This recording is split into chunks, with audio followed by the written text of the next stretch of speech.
لبيك اللهم لبيك لبيك لا شريك لك। সবাই যখন দেখলেন যে হযরতে হালিমা কিছু খেতে পেয়েছিল না, তার দুধ শুকিয়ে গিয়েছিল, কিন্তু হালিমাকে এসে বলছে, বুবুজান কি খেয়েছেন আপনি যে আপনার স্তনে এত দুধ বাহির হচ্ছে? হালিমা বললেন, না, সমস্ত মহিলারা মাঠে গিয়েছে বকরি চড়ানোর জন্য। এমন সবাই দেখতে পাওয়া যায়। আপনার একটা গাইবে আওয়াজ আসিল যে কুরাইশ বংশে একটা ছেলে হয়েছে, ওই ছেলেটা যদি আনতে পারো তাহলে তোমাদের সংসারে উন্নতি হবে। সবাই আপন আপন স্বামীকে নিয়ে চলে গেলেন, কিন্তু হালিমাতুস সাদিয়া তিনি তিনার স্বামীকে নিয়ে তিনি চলে যাচ্ছেন দুর্বল একটা উটনি নিয়ে। হালিমা বলে, আমি কি ওই বাচ্চাটাকে কি পাবো না? গোটা রাস্তা তিনার স্বামীর নাম হলো হারিস, হারিসকে বলছে, আমি কি মানে ওই বাচ্চাটাকে পাবো না? আমার কপালে কি জুটবে না? এইভাবে কথা বলতে বলতে যাচ্ছে।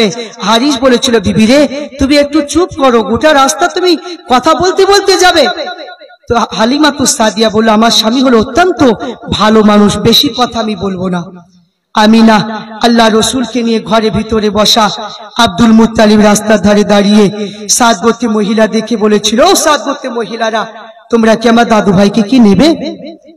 তারা বলছে যে আপনার এই দাদু ভাইয়ের আব্বাজান কি জীবিত আছে? তো বলছে, না, ইন্তেকাল করেছে। বলছে, না না, আমরা এই তিন ছেলেকে নিতে পারবো না। একে একে সবাই চলে গেল।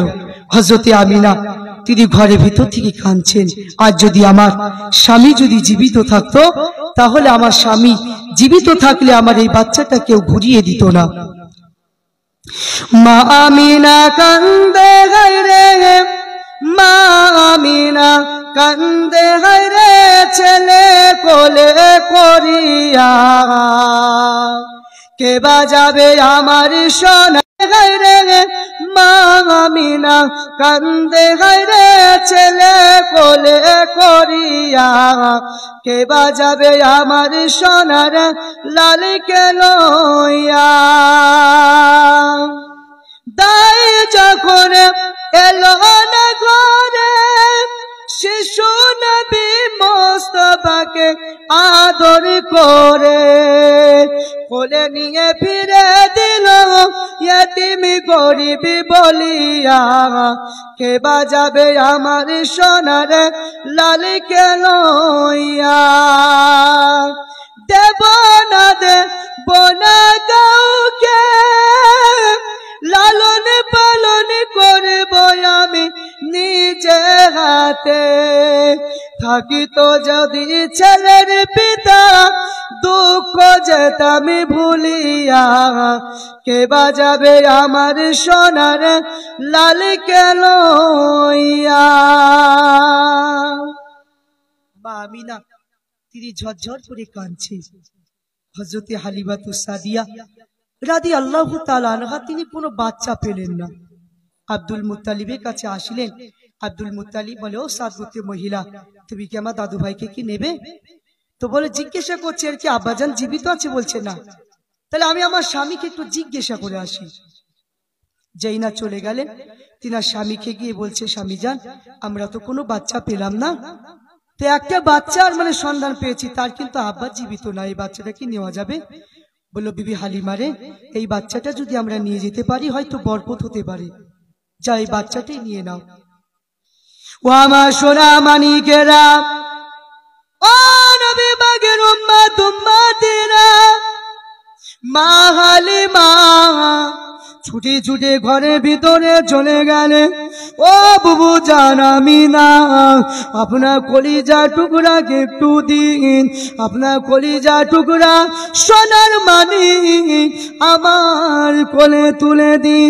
যেই না আল্লাহ রসুলকে কোলে তুলে নিলে, আমার নবী বিশ্ব নবী মা হালিমা চোখের পানে তাকিয়ে একটু মিচকি হেসে দিলেন। বলুন সুবহানাল্লাহ।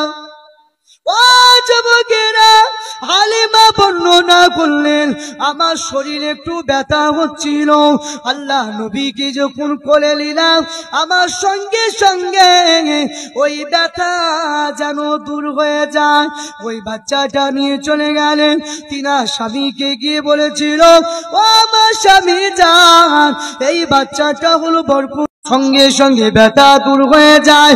হারিস বলতে লেগেছে, ও বিবি হালিমা রে, আমাকে ওই বাচ্চাটা দাও, আমি দুর্বল উঠিনি চালিয়ে আসছিলাম, আমার শরীর যেন ব্যথা হয়েছে। যখন হারিস আল্লাহ নবীকে কোলে নিলেন, ওই হারিস আল্লাহ কসম করে বললেন, আল্লাহ কসম করে বললেন, আমি যখন আখিরি জামানা নবীকে কোলে যখন তুলে নিলাম, আমি হারিস আমার শরীরের ব্যথা যেন মোচন হয়ে যায়। হারিস বলছে আমার শরীরে ব্যথা যেন মোচন হয়ে যায়। হালিমাতুস সাদিয়া রাদিয়াল্লাহু তাআলা আনহা বলছে, স্বামী যান, আমরা যে রাস্তা দিয়ে এসেছি ওই রাস্তায় না গিয়ে একটু অন্য রাস্তা দিয়ে গেলে হয় না? তো বলছে কেন? তো আমরা যখন আসছিলাম তখন দেখতে পেলে একটা বয়স্ক মানুষ কি যেন জিজ্ঞাসা করছিল। দেখবেন পুরুষের তুলনায় মহিলাদের বুদ্ধিটা একটু কম হয়। তেমন সময় হারিস বলেছিল যে বিবি হালিমা, আজ যদি আমরা অন্য রাস্তা দিয়ে যদি যাই তাহলে রাস্তা হয়তো চিনতে পারবো না, আমাদের একটু বিপদ ঘটতে পারে, তাই যে রাস্তা দিয়ে এসেছি ওই রাস্তা দিয়ে চলে যাব। তবে যেখানে বৃদ্ধ মানুষটা জিজ্ঞাসা করছে সেখানে উঠনিকে একটু জোশে চালাবো, দুর্বল উঠনি চলতে পারে না। এদিকে যে সমস্ত সাদগত মহিলারা এসেছিল তারা আগে আগে চলে গিয়েছে। আল্লাহ রসুলকে দেখতে পেয়ে ওই দুর্বল উঠনিটা সঙ্গে সঙ্গে তেজি হয়ে গেলেন, দুবার পা ঝাড়া মারলেন, সঙ্গে সঙ্গে যখন আল্লাহ রসুলকে নিয়ে বসিলেন, ছুটে ছুটে ছুটে ছুটে গিয়ে ওই বৃদ্ধ মানুষটার কাছে গিয়ে দাঁড়িয়ে গেল। বৃদ্ধ মানুষটা হালিমাকে বলছে, হালিমা তোমার নাম কি? হালিমা। হালিমা চুপ করে আছে, কিছু বলে না। বলছে তোমার নাম কি? হালিমা। তো হালিমা বলছে, এই বৃদ্ধ মানুষটা যদি খারাপ যদি হতো তাহলে বাচ্চাটা কেড়ে নিতে পারতো, তো বারবার হালিমা হালিমা করছে কেন? বলে চাচা যান, আপনি হালিমা হালিমা করছেন কেন, কারণটা কি? বলছে আমি তওরাত কিতাব পড়ে দেখেছি যে আখিরি জামানা নবী মক্কার জমিনে আগমন করবে, আর ওই নবীকে মানুষ করা, দুধ পালন করা মানে খাওয়ানোর জন্য হালিমা নামে একজন মহিলা নিয়ে যাবে। তুমি কি সেই হালিমা? বলছে হ্যাঁ। হালিমাকে বলো, হালিমা রে, যখন এই নবীকে নিয়ে যাবে তোমার বাড়িতে হেফাজত করে রাখবে। কেন?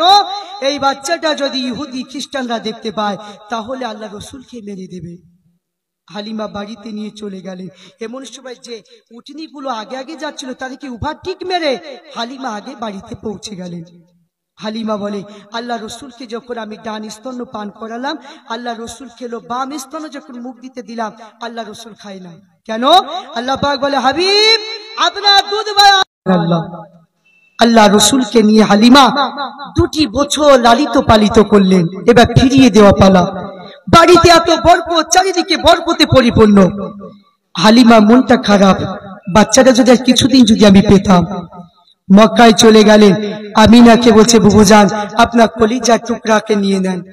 আব্দুল মুত্তালিব বলে, হালিমা রে, আমাদের মক্কার জমিনে একটা দুর্ভিক্ষ একটা দেখা দিয়েছে, একটা মহামারী রোগ দেখা দিয়েছে, তাই এই বাচ্চাকে আমি এখন রাখতে পারছি না, আর কিছুদিনের মতো আপনার কাছে রেখে দেন। হালিমা খুশি হয়ে গেল। আল্লাহ রসুল মানে যখন 3 বছর বয়স, আল্লাহ রসুলের জবানে আল্লাহ পাকের প্রশংসা করলেন। 4th বছর যখন বয়স হয়ে গেল, আল্লাহ রসুলের যখন হালিমা মাথা মুবারক, চুল মুবারক আঁচড়িয়ে দিচ্ছে, আল্লাহ রসুল জিজ্ঞাসা করছে, মা হালিমা, আমার দুধ ভাই আব্দুল্লাহ এখন কোথায়? বলে, তোমার ভাই আব্দুল্লাহ কিছু বকরি নিয়ে গিয়েছে চড়ানোর জন্য। বলছে, মা আমাকে অনুমতি দেন, আমি ভাইয়ের সঙ্গে একটু যাব। আব্দুল্লাহ বলতে লেগেছে, ও আম্মা জান, আপনি আমার ভাই মুহাম্মদকে আপনি আমার সঙ্গে একটু দিয়ে দেন, আমার ভাইকে আমি নিয়ে যাব। এমন সময় আমার ভাইকে আমরা গাছি গুড়ায় রেখে দিয়ে আমরা সবাই যেন খেলা করব। এমন সময় আল্লাহ নবীকে যখন নিয়ে চলে যায়, আপনার একটা শুকনো গাছি গুড়ায় যখন রেখে দিলে, আল্লাহ নবীর সম্মানে ওই শুকনো গাছ থেকে যেন কচি কচি পাতা যেন গজে যায়।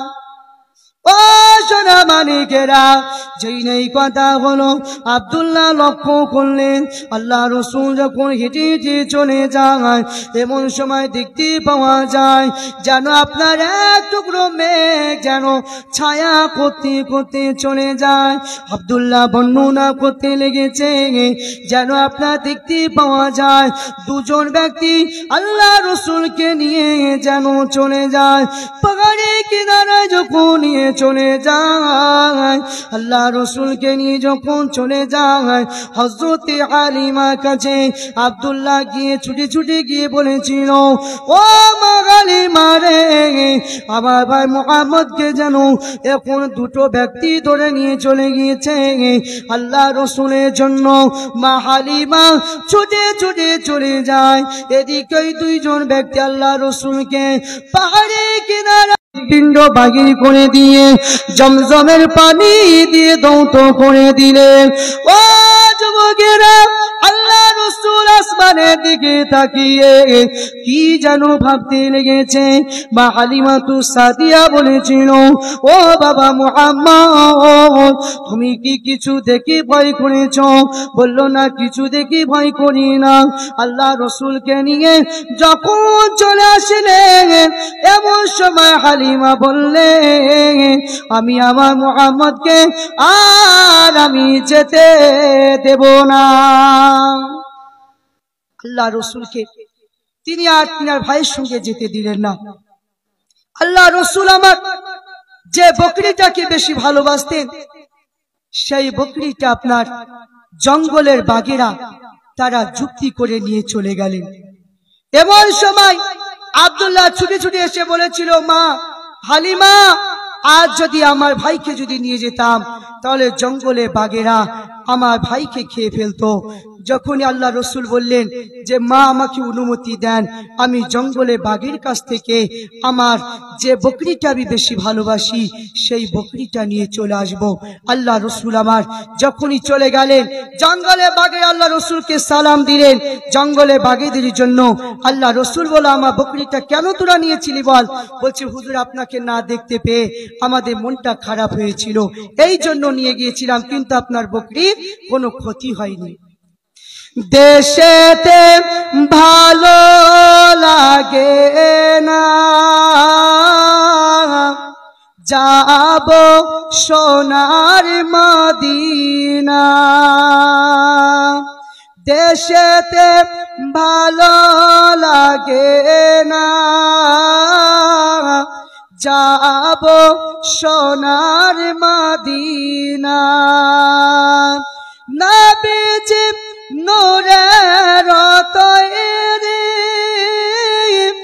বলেন জিনো পরি, আরো বলে নূরের ফারিস্তা,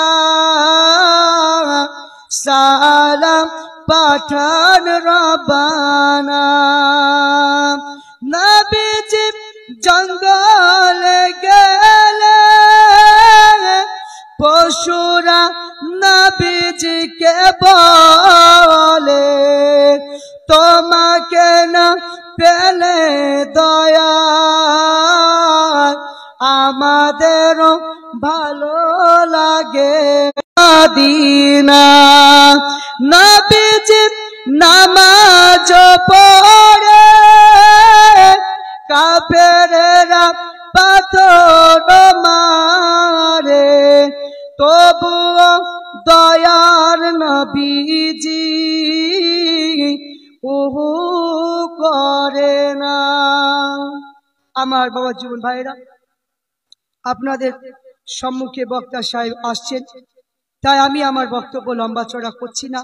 এখান থেকে আমি আমার বক্তব্য ইতি টানছি। যদি এই বক্তব্যের মধ্যে যদি কোনো ভুল ত্রুটি হয়ে যায়, আপনারা আমাকে নিজের সন্তান হিসাবে ক্ষমার চোখে দেখবেন। আমি এই বলে আমার বক্তব্য এখান থেকে শেষ করলাম।